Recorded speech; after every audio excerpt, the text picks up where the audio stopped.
Le shérif Kirchmeier n'est pas un tendre. En 7 mois avec ses hommes, il a mis sous les verrous plus de 400 personnes. Parfois, sans ménagement. Violation de propriété privée, trouble à l'ordre public. Les opposants sont condamnés à de fortes amendes et même à des peines de prison.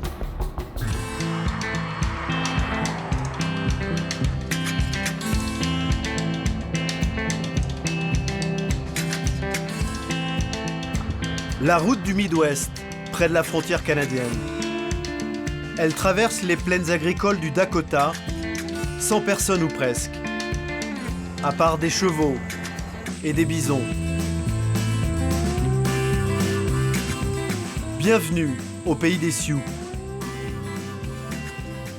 Des Sioux sur le sentier de la guerre.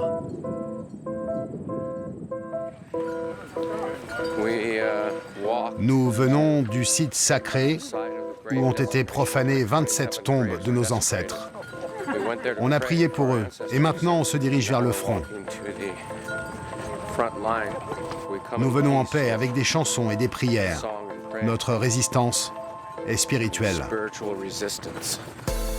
C'est devenu un rituel pour ces marcheurs. Parcourir chaque jour le même chemin pacifiquement. Leur objectif, bloquer l'accès à ce chantier. Derrière cette clôture, une société pétrolière construit un pipeline. Sur cette terre que les Indiens considèrent comme leur territoire. Plus qu'une tranchée, une plaie ouverte pour ces militants prêts à se sacrifier.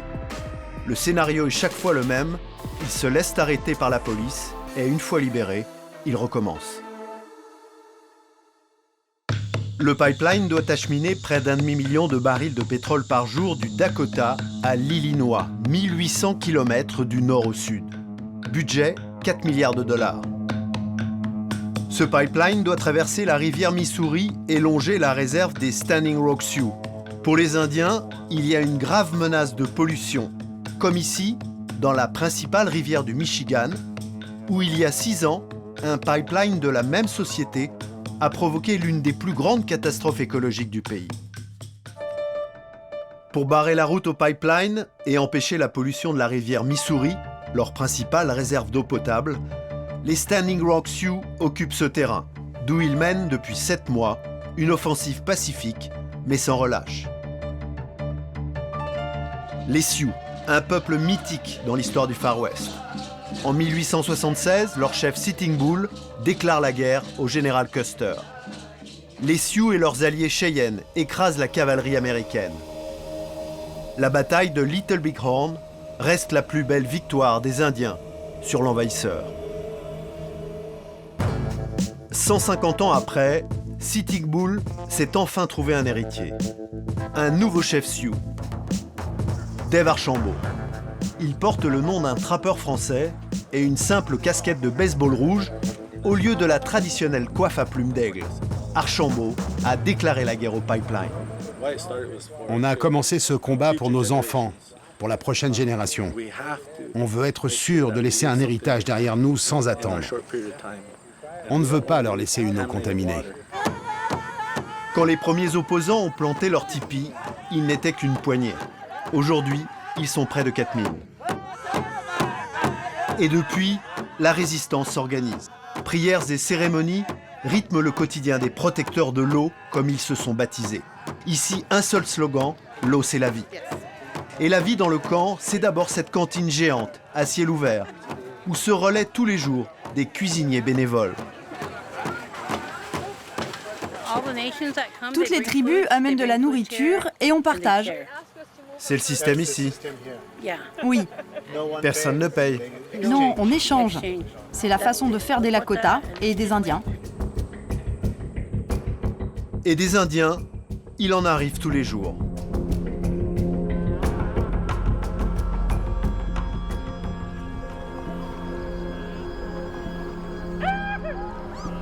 Ils viennent de tout le pays.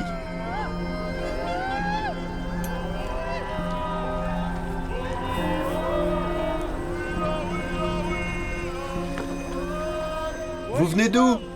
On vient de Kalispell. Kalispell, dans le Montana, à 1400 km de distance. Nous, on vient de Twin City. Twin City, à 800 km d'ici. D'autres arrivent de l'État de Washington et même d'Alaska, à 4000 km du Dakota. Ils sont accueillis avec les honneurs. Depuis Little Big Horn, on n'avait jamais vu ça. 200 tribus ont répondu à l'appel d'Archambault, le chef des Standing Rock Sioux.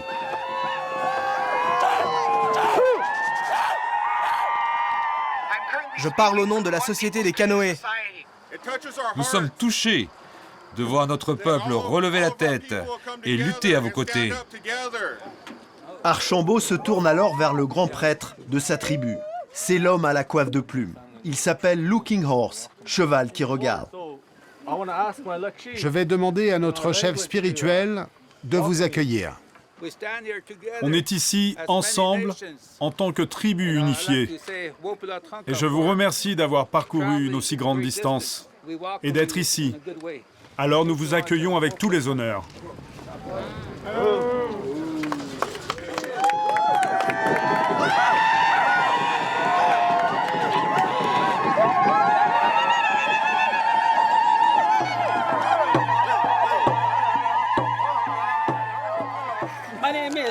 Mon nom est Lou Paipo, femme cannelle. Je suis le capitaine et la protectrice de ce canoë. Tout le week-end, nous avons fait une cérémonie, un powwow. On a fait la danse de la couverture. On veut offrir 1800 $ à votre peuple pour vous aider.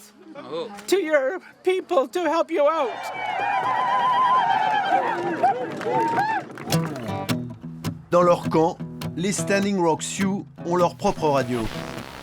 Ici 87.9, Standing Rock Sioux, la radio de la résistance spirituelle.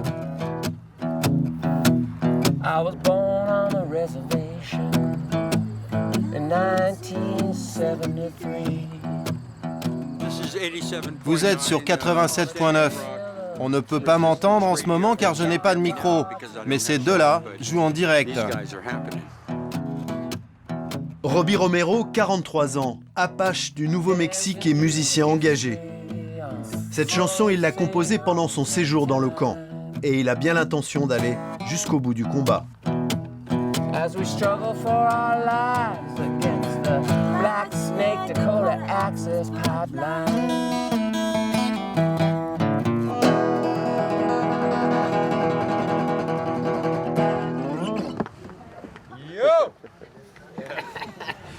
J'adore ces paroles. DJ Govinda, un militant écolo originaire de Californie. Sa radio est dans son camion. Pour Govinda, les Indiens ont besoin des médias pour défendre leurs droits. Le système judiciaire ne fonctionne pas ici.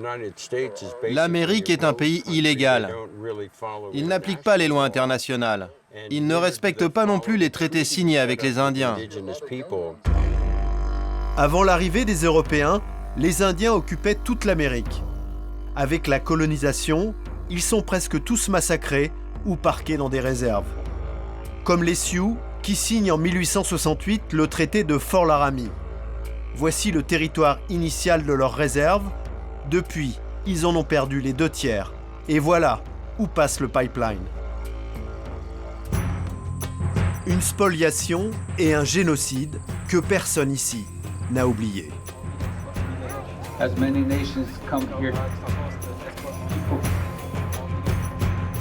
Latina Zephyr, 64 ans, est une grand-mère Sioux. Elle est venue avec enfants et petits-enfants. Mon arrière-arrière-grand-père a signé ces traités.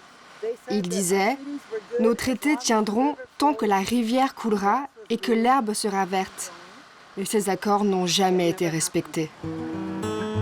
L'ex-enseignante a longtemps milité dans l'American Indian Movement, un groupe créé en 68 et qui défend les intérêts des Amérindiens.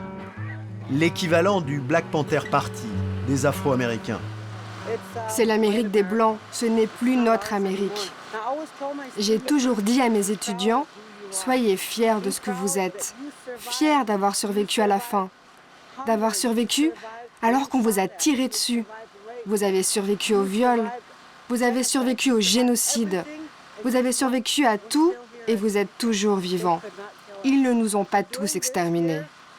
Si je suis ici, c'est pour mes petits-enfants. Je vous présente Mathieu, c'est l'aîné. La nuit dernière, dans ma tente, j'ai eu une vision.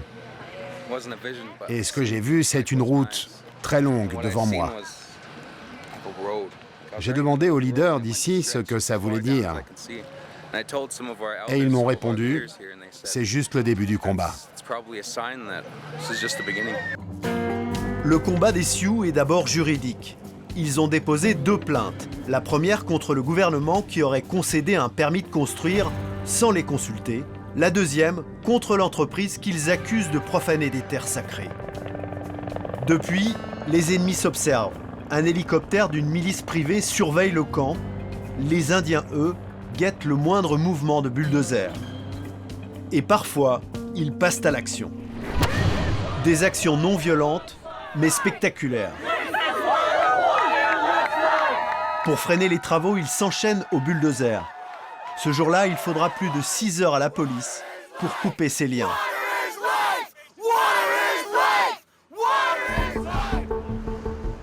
Excédé par ces actes de désobéissance civile, le gouverneur du Dakota a décrété l'état d'urgence. Et pour prêter main forte à la police, la cavalerie a été appelée à la rescousse. L'armée contrôle désormais la route principale qui mène au camp. Checkpoint, chicane en béton, on se croirait en zone de guerre. Les Indiens ont le droit de manifester et de s'exprimer, mais ils ne peuvent pas empêcher une société légale de faire son travail. Et c'est ce qu'ils font. Le shérif Kirchmeier n'est pas un tendre. En 7 mois avec ses hommes, il a mis sous les verrous plus de 400 personnes. Parfois, sans ménagement. Violation de propriété privée, trouble à l'ordre public. Les opposants sont condamnés à de fortes amendes et même à des peines de prison. Le 3 septembre, la répression dégénère. Des manifestants pénètrent sur le chantier. Ils veulent empêcher les bulldozers de détruire des tombes sacrées. La réponse des agents de sécurité est immédiate.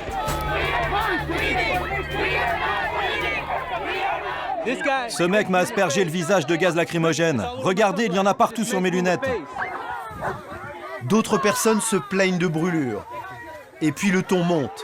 Les agents sont dépassés et ils lâchent les chiens.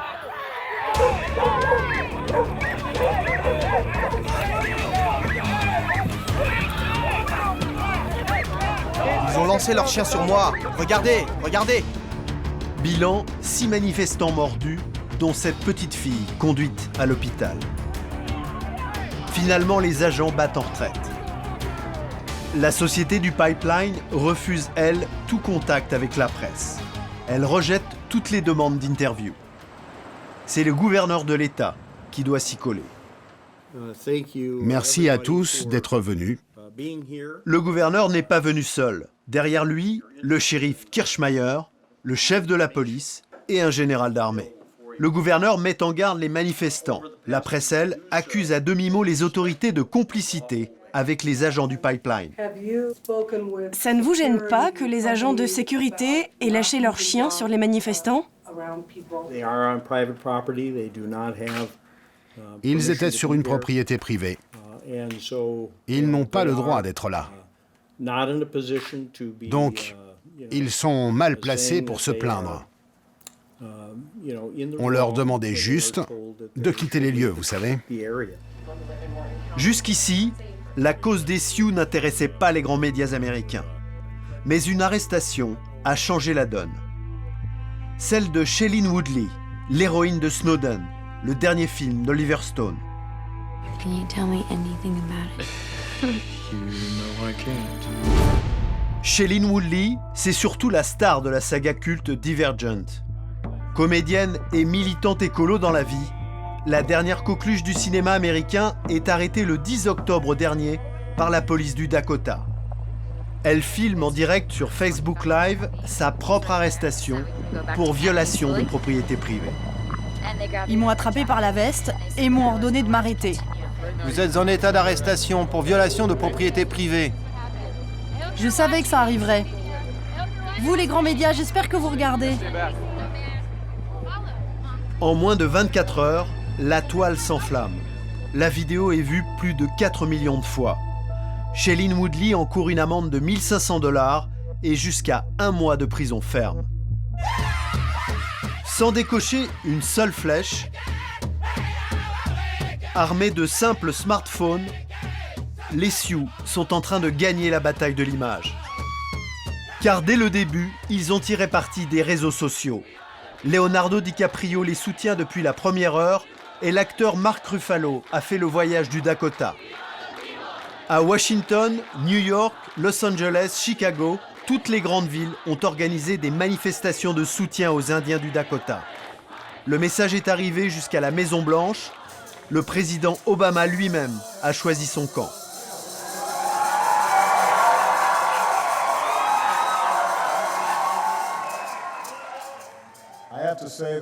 Merci d'avoir offert une couverture à Michelle. Comme ça, elle ne me piquera pas la mienne.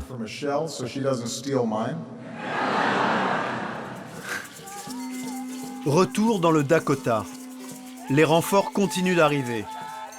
Une délégation d'Aztèques est venue du Mexique par la route. Et voici les Blackfeet. Ils viennent du Montana, à 1000 km d'ici.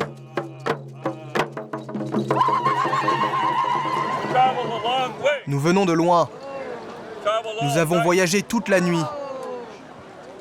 Juste pour être ici et vous aider. On priera beaucoup avec vous, les gars.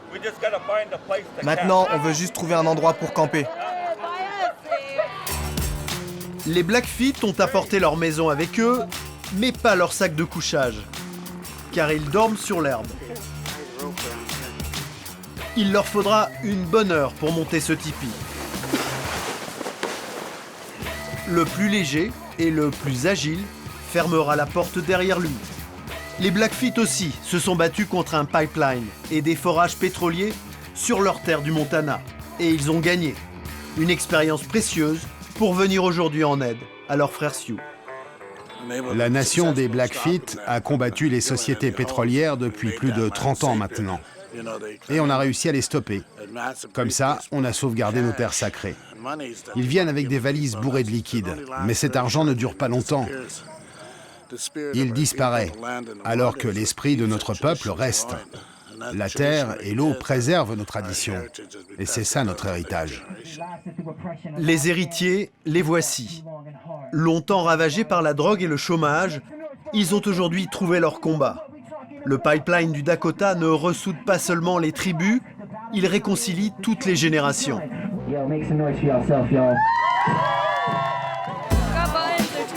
Ce jour-là, des jeunes filles vendent des t-shirts pour financer une course à pied. À leur tête, Bobby Jean, l'icône de cette jeunesse. Mère Sioux, âgée de 25 ans, elle a couru jusqu'à Washington pour remettre une pétition au tribunal fédéral. 3200 km à pied, 300 000 signatures pour en finir avec le pipeline. Son amie, l'actrice Shailene Woodley, manifeste avec elle et l'invite à New York pour la première du film Snowden.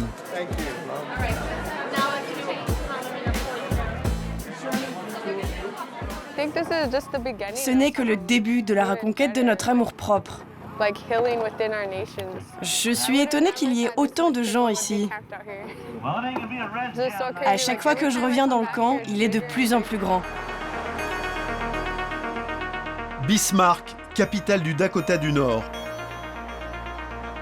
Pour attirer les médias, les jeunes Amérindiens reprennent leur course direction le Parlement local. Aujourd'hui, à Washington, la justice doit décider si la construction du pipeline est légale ou non. Avec cette course, ils espèrent faire pression sur le juge. Bobby Jean est venu avec sa petite fille. On va y arriver au Parlement. Après quelques foulées, les coureurs sont encouragés par les automobilistes. À l'Assemblée du Dakota du Nord, un comité d'accueil les attend de pied ferme. Le Dakota a fait fortune dans le pétrole. Ici, on est dans un fief républicain. Donald Trump a lui-même investi $1 million dans le pipeline. Alors pour les élus locaux, pas question de se passer de l'or noir. Les Indiens manifestent contre le pétrole. Mais comment ont-ils fait pour venir ici? Comment ont-ils fait pour venir d'Arizona jusqu'au Dakota du Nord? Ont-ils pris l'avion ou conduit? Eh bien, ils utilisent du pétrole. Et les vidéos qu'ils filment avec leur téléphone mobile? Leurs téléphones sont fabriqués à partir de produits pétroliers. Et pour charger ces téléphones, il faut bien brûler du charbon pour produire de l'électricité.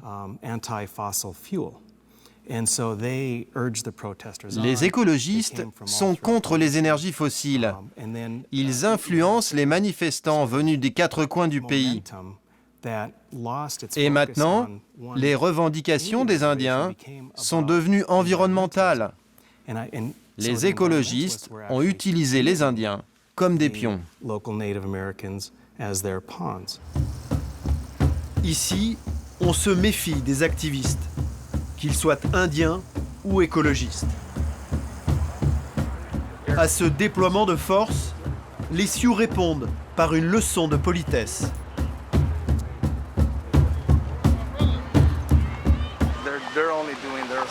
Les policiers, ils font leur boulot. Nous n'avons aucune haine contre eux. Si vous éprouvez un sentiment de haine, ça veut dire que vous n'êtes pas bien dans votre tête. Quand vous êtes équilibré, vous êtes capable de compassion. Il faut avoir leur peau, mais avec gentillesse. Quand les coureurs arrivent, la mauvaise nouvelle vient de tomber. La justice américaine a donné son feu vert pour la construction du pipeline.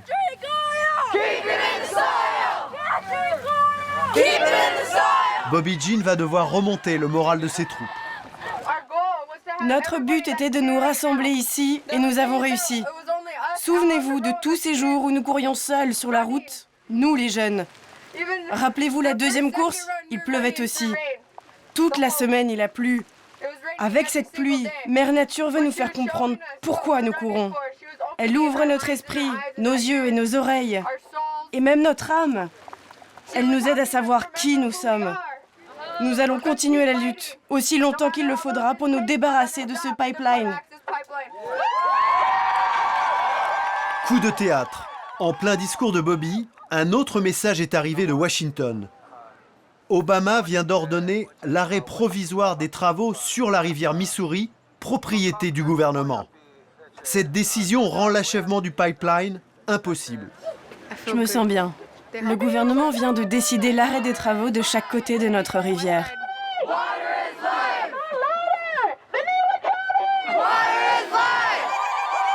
Cette intervention politique va coûter très cher à la compagnie du pipeline. Les Indiens, eux, n'ont pas lutté pour rien. Les Sioux ont remporté leur première grande bataille depuis Little Big Horn. Mais la guerre contre le pétrole n'est pas terminée. Le bras de fer judiciaire continue et la menace sur les eaux du Missouri plane toujours.